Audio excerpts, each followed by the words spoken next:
Galera, beleza? Sejam bem-vindos mais uma vez ao canal Evangeliza aí, me chamo Ronaldo, prazer estar mais uma vez aqui compartilhando com vocês a palavra do Senhor. Desde já gostaria de incentivar vocês a verem mais uma vez os vídeos que estão sendo postos. Se você não aprender muito, você vai aprender um pouco, mas de qualquer forma eu creio que você irá aprender. Eu creio que o Senhor, Ele falará ao seu coração que você vai aprender um pouco mais da palavra de Deus, porque quando nós lemos, ouvimos e buscamos entender a palavra de Deus, nós podemos ouvir a sua voz, nós podemos praticar a sua palavra, nós podemos viver melhor. Então, esse é mais um vídeo dessa série de 4, se não me engano já foram postos. Então, caso você ainda não tenha visto, você possa ver os demais e também ajudar. Até agora ninguém me deu assim ali no comentário, mas caso você queira colocar alguém assim, tem um personagem tal na Bíblia que eu acho que ninguém prega sobre ele, você poderia falar, é só deixar aqui nos comentários que a gente vai colocar assim. E também desde já não esqueça de compartilhar, de curtir e se inscrever no canal, porque isso ajuda muito, tá? Agora vamos começar. Gostaria de falar hoje sobre mal. O título, aqui seguindo pelo livro, porque depois a gente vai começar assim a parte do livro, mas por enquanto a gente está seguindo a ordem aqui do livro Personagens Esquecidos da Bíblia, uma pequena ordem. E esse personagem agora ele chama Mal, e o título é Mal do lado contrário. Mas por quê? Vocês vão entender brevemente. Lá em Lucas 22, versículo 51 vai dizer isso. Então Simão Pedro, que tinha espada, desembainhou e feriu o servo do sumo sacerdote, cortando-lhe a orelha direita. E o nome do servo era Mal. Isso lá em João 8:10. Agora sim, Lucas 22, 51. Respondendo Jesus disse, deixai-os, basta. E tocando-lhe a orelha, o curou. Então, esse era o Mal. Paulo, eu sei que algumas pessoas já ouviram falar assim, porque quando Jesus estava no Getsemane, ele pediu para lá com seus discípulos. Jesus ele faz essa oração, ele faz, digamos, essa última oração aqui, antes dele ser levado ao sinédrio, antes de ser julgado, ser morto. E nesse período, neste tempo, ele está no jardim de Getsemane, que é um dos momentos mais angustiantes do ministério e da vida de Jesus aqui na terra.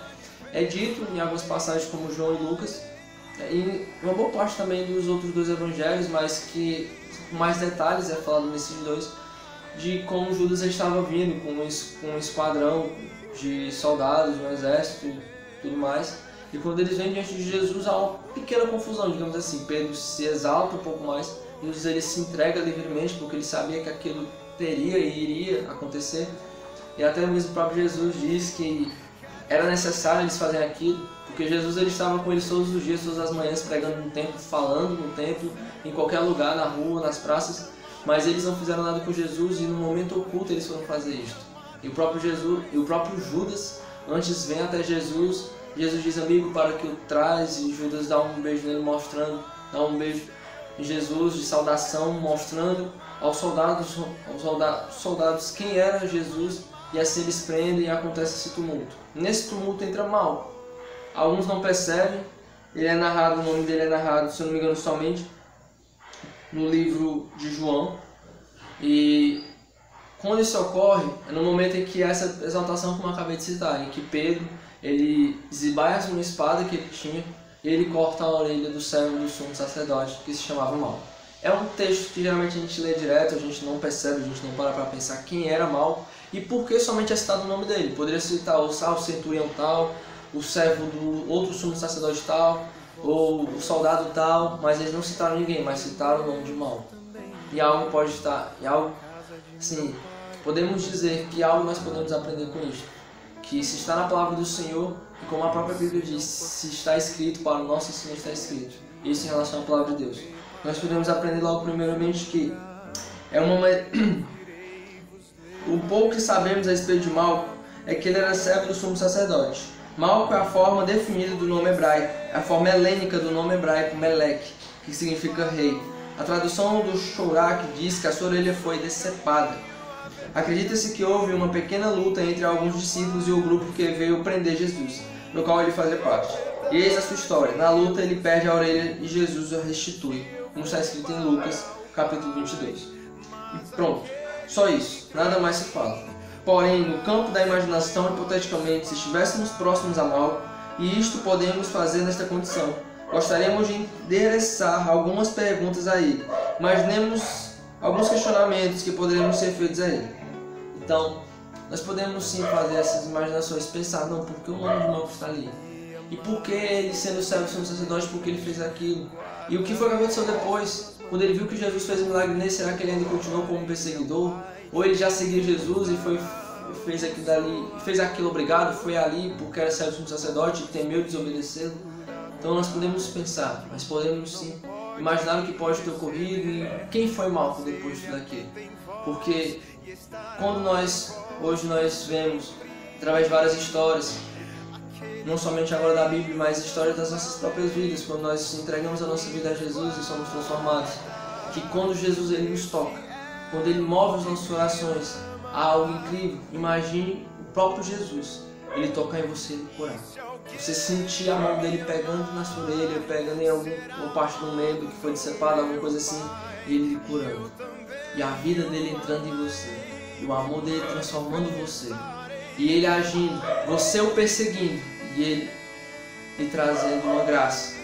Algo que você, nós não faríamos por aqueles que estão nos perseguindo, pelos nossos inimigos, mas Jesus ele fez. Então nós podemos ver que algo deve ter acontecido e muito provavelmente aconteceu.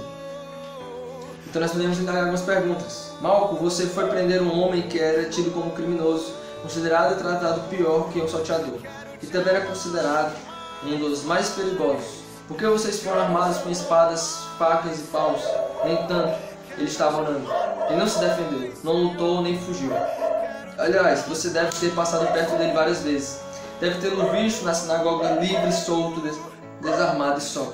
Ele aceitou passivamente ser preso e pediu que ele liberassem os demais, já que procuravam por ele. Ele não queria luta. Você não acha isso estranho? Outro. Você e ele estavam em lados opostos. Você não pensou nas palavras que possivelmente tinha ouvido dele na sinagoga? Você e ele eram adversários, tanto que um dos que estavam com ele feriu você. Ele interveio e até impediu coisas piores.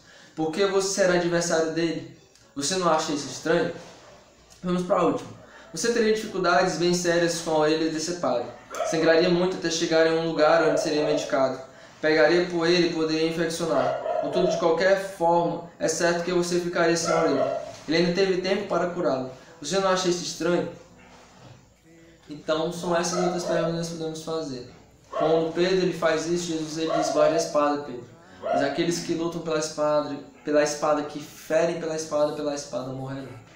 Quando você percebe que ele era um servo do sumo sacerdote, que ele tinha esse nome, né, algo tão especial, e o nome para os judeus naquela época, quando você tinha um determinado nome, tinha um significado muito profundo. Então, nós podemos imaginar que se Malco ele tivesse perdido a orelha naquele momento, muito provavelmente ele não teria acesso aos lugares que ele estava tendo, porque a lei no Antigo Testamento ela tinha algumas restrições com pessoas que não tinham algumas partes do corpo, que tinham algumas deformações. Então quem sabe se ele estava sendo formado pelo sumo sacerdote como servo, estava aprendendo a servir no templo de alguma forma, se tornar um servo do templo ali na sinagoga ou em algo, e a partir daquele momento ele não fizesse mais parte disso. Se ele estivesse preparando para algo e a partir daquele momento que ele tivesse perdido a orelha, ele já não tivesse mais acesso. Então nós vemos como Deus ele manifesta o seu amor e a sua graça. Então, uma coisa, e aí? Você é um Malco do século XXI? Já decidiu o que fazer? Sugiro-lhe pensar no Salmo 116, versículo 2 ao 14. Que darei eu ao Senhor por todos os benefícios que me tem feito? Tomarei o cálice da salvação e invocarei o nome do Senhor. Pagarei os meus votos no Senhor agora, na presença de todo o seu povo. Por que o mal do século XXI? Porque nós somos este mal. Como eu acabei de explicar, nós nada devíamos, na verdade nós tudo devíamos a Jesus. Nós tínhamos uma dívida impagável, porque na verdade a própria Bíblia vai dizer lá em Colossenses que a cédula que nós devíamos, a nota, aquilo que nós tínhamos lá, o pecado que o diabo tinha na sua mão, de todos nós, Jesus aniquilou na cruz. Ah, então todos têm isso? Tem, mas nós só temos isso a partir do momento que nós cremos nisso, que nós vivemos isso. Então nós tínhamos uma dívida impagável, né? Então Jesus ele vai dar uma parábola dizendo que era uma dívida de 10 mil talentos. 10 mil talentos é mais de 1 tonelada de ouro. Muito mais de 1 tonelada de ouro, e sei quantos bilhões hoje em dia de dólares ou de reais. E muito dinheiro, então era uma dívida impagável. Era algo que ninguém conseguia pagar, era algo extremamente grande. Porque o nosso pecado ele nos separa de Deus. O nosso pecado fere a santidade de Deus. E o nosso pecado teria como consequência ser pago na nossa vida no inferno. nós deveríamos ir à cruz. Era nós que deveríamos estar lá no lugar de Cristo. Mas Jesus, pela sua graça, morreu em nosso lugar. Deus enviou a Cristo para morrer em nosso lugar e para pagar essa dívida que nós devemos. Jesus não devia nada a nós devíamos tudo a Ele. Nós devemos tudo a Ele, porque se não fosse por Ele, nós não teríamos a vida eterna, a possibilidade, a oportunidade de ter a vida eterna, de estar com Ele todos os dias, até a consumação dos séculos, até a eternidade. Então, nós podemos entender que nós somos esse mal, que nós éramos adversários. Quantas vezes nós já fizemos coisas erradas com os outros, nós já machucamos os outros. Então nisso nós figuramos inimigos de Deus, porque nisso nós cometemos pecado. Quantas vezes nós somos os maus que acabamos perseguindo, mesmo sem pensar aquilo que Deus estabeleceu.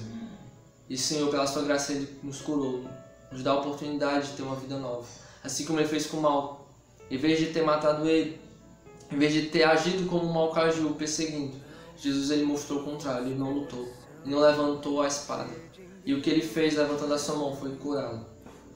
Foi mostrar a Ele o seu plano, a sua graça, a sua misericórdia. E assim Ele mostra conosco. Então nós temos a oportunidade de assim viver e assim fazer. Hoje, assim você desejar. Pense mais sobre isso. Busque entender um pouco mais do Evangelho.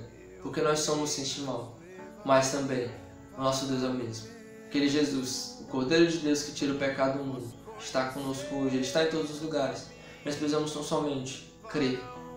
Tão somente buscar entender a sua palavra e viver o seu Evangelho. E assim nós somos transformados por Ele, permitindo que Ele seja o nosso Senhor, o nosso Salvador, o nosso Rei e o nosso Deus.